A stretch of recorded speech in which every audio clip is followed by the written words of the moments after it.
Je m'appelle Amina et j'ai 20 ans. Moi, c'est Sébastien, 49 ans.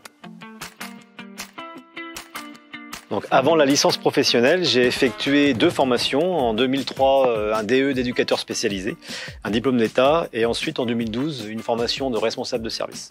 J'ai fait un BTS SP3S, services et prestations des secteurs sanitaires et social, que j'ai obtenu à quelques mois. Actuellement, je suis en apprentissage en tant que chargée de mission à la MDA, Maison départementale de l'autonomie.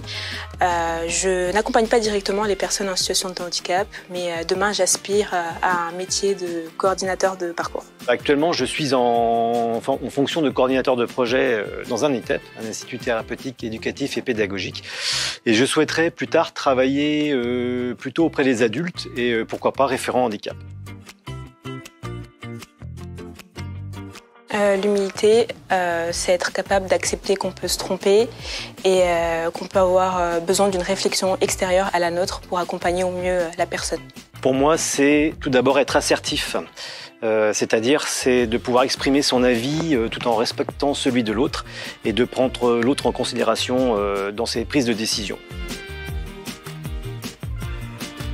Le champ de handicap est en constante évolution et il permet de pouvoir travailler dans des organismes publics ou privés et c'est surtout aussi le fait de pouvoir se sentir utile auprès des gens. Donc il y a beaucoup de possibilités d'évolution et de travail et en fait j'ai envie de dire que des possibles. En un mot, universalité, parce que être en situation de handicap, c'est quelque chose qui peut toucher n'importe qui, à n'importe quel moment et de n'importe quelle façon. Et participer à cette licence, c'est un moyen pour moi de contribuer à l'adaptation de la société au handicap et de donner un sens à ce que je fais. Les 2 atouts de la formation, les mises en pratique. On voit beaucoup de cas concrets. On ne fait pas qu'apprendre les notions, on les intègre et on imprègne les pratiques. Richesse parce que chaque intervenant nous apporte un nouveau regard, ce qui nous permet de toujours faire un pas de côté. Alors tout d'abord des actions de terrain. Nous avons des interventions avec des professionnels. Nous allons sur site.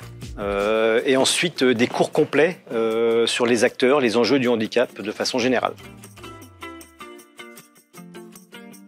Étant déjà en poste au DITEP, cela me permet d'actualiser mes connaissances et cela me permet aussi de découvrir d'autres champs du handicap, notamment le champ adulte.